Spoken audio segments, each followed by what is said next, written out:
Spiky Bits. Hey guys, welcome back. This is my Apocalypse 2.0 relaunch video review.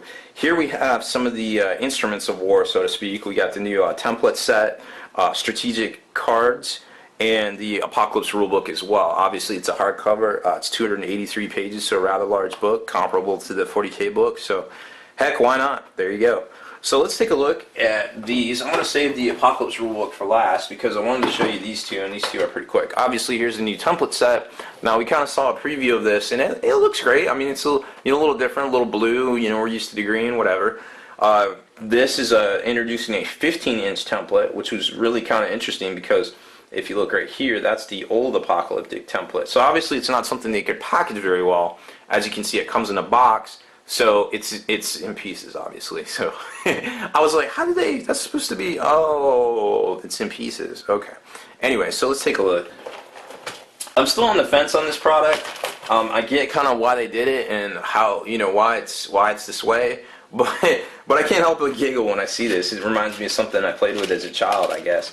So here's the first part of it, and this is the new apocalyptic barrage, where you got 5 of these things, and now what it does is it kind of snakes. So you take and you snap it in, and then you're like, you roll the dice, and you're like, boo, boo, boo, boo, and then you can just make like this big like carpet bomb of, I guess that's the epicenter one. Obviously I did it wrong, but you kind of get the idea there. So you can get kind of crazy with it, or it just could go completely in a like perfectly good pattern for what you're trying to do in a straight line, and you can carpet bomb some stuff. Then the Hellstorm template makes its return.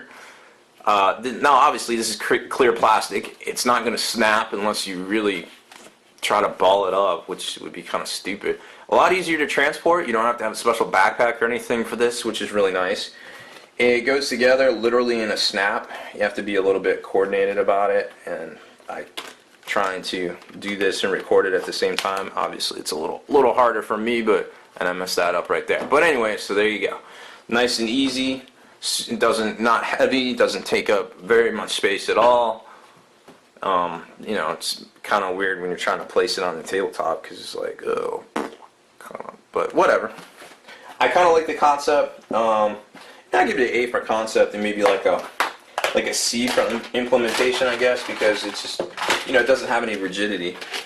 And then here's the new super template, which kind of goes together the same way as the apocalyptic barrage.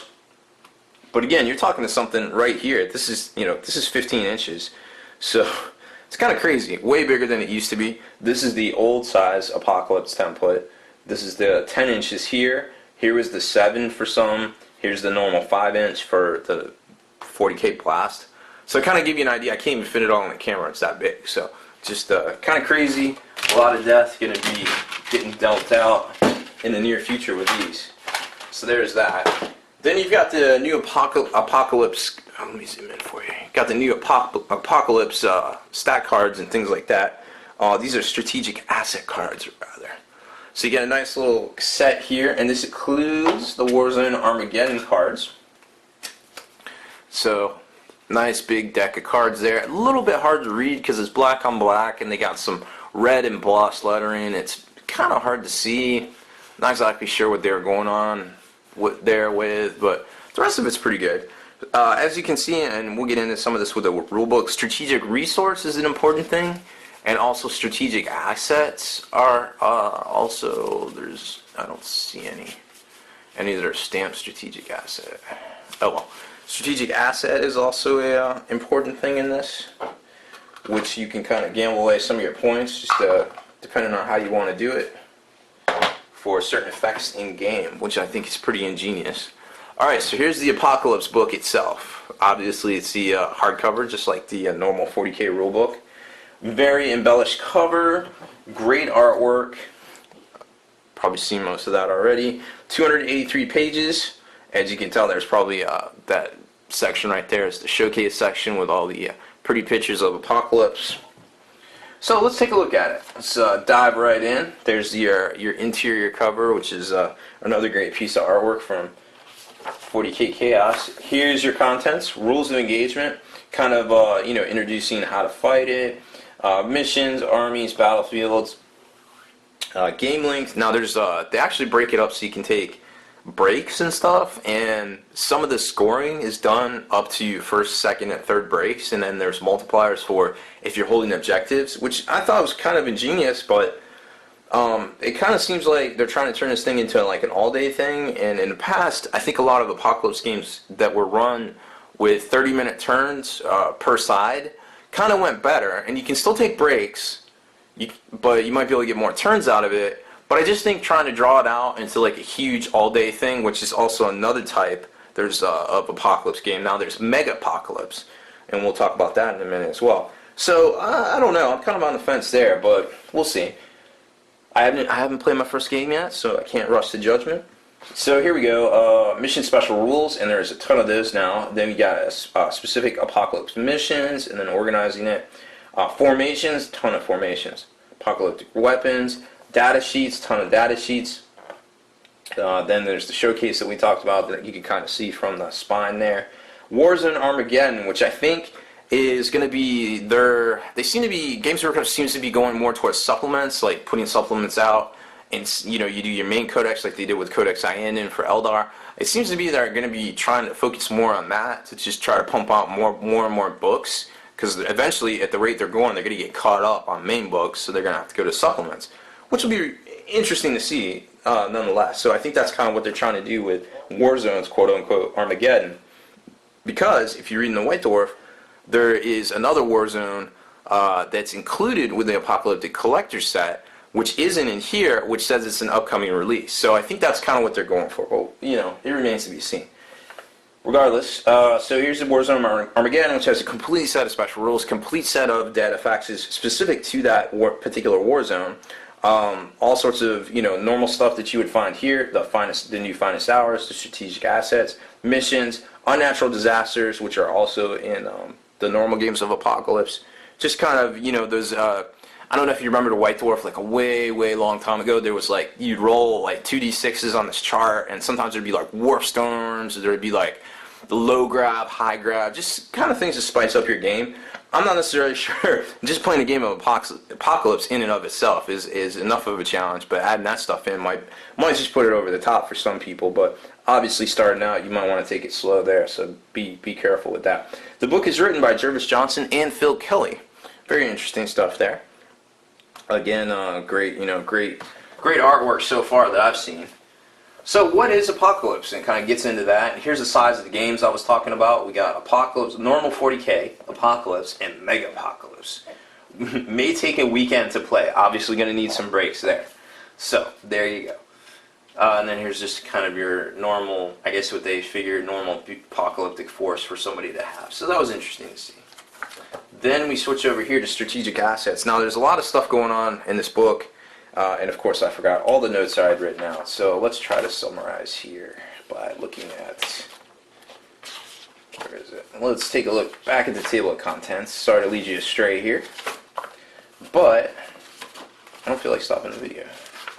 Okay, so mission special rules, divine intervention. That is actually something that could apply. It's kind of like the Emperor Protects kind of thing, where everybody always says, oh, the Emperor Protects. Well, there's like this complete set of like how do you call it, like army specific occurrences that like once they happen, it triggers off a chain in the game that gives you bonuses for your army. Like for instance, I think the Orc one. Let's take a look.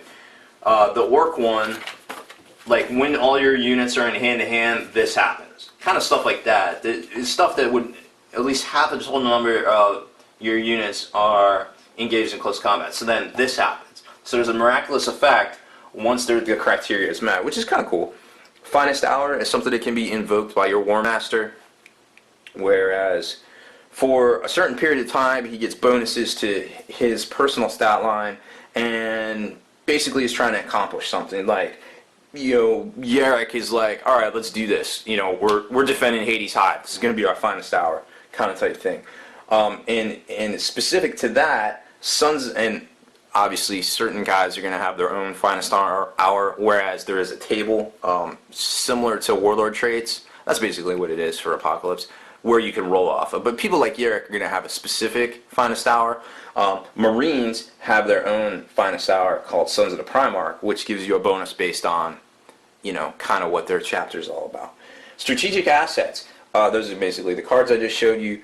As you gain points, strategic points, which are basically kind of like, you know, like in 40k proper, there's like Slay the Warlord and First Blood. There's things like that in this too. And as you gain those points, you can save them to quote-unquote win the game, or you can spend them on things like strategic assets, strategic reserves, and things like that that can happen. But if you spend them, you don't get them to try to win the game. So that's kind of interesting too.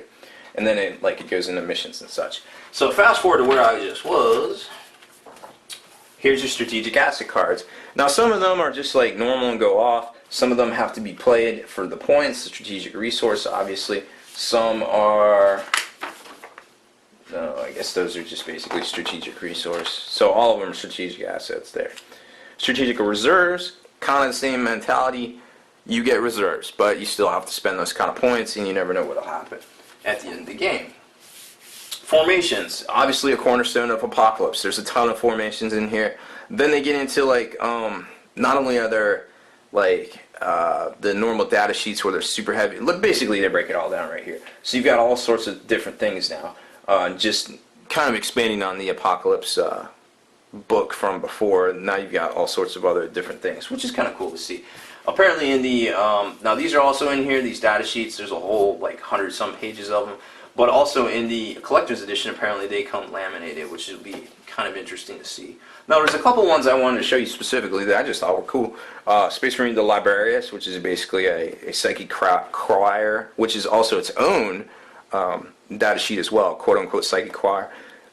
It's just a psychic choir full of, you know, librarians for the whatever chapter, but I just thought it was kind of neat.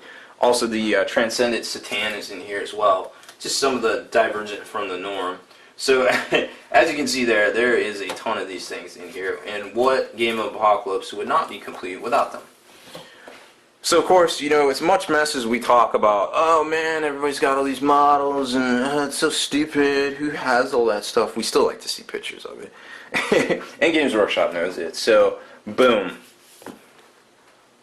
That's a Legion of Ultramarines, which is kind of crazy. All painted up in the new colors, and excuse me, not the new colors. All painted up with the new models, which really I hadn't seen since the models changed over. All the, you know, Mark III Rhinos and the new Land Raiders. So that was kind of cool to see. There have been some pictures on the White Dwarf about them painting this, but when you see it all spread out like that, yeah, you can't help but to be impressed.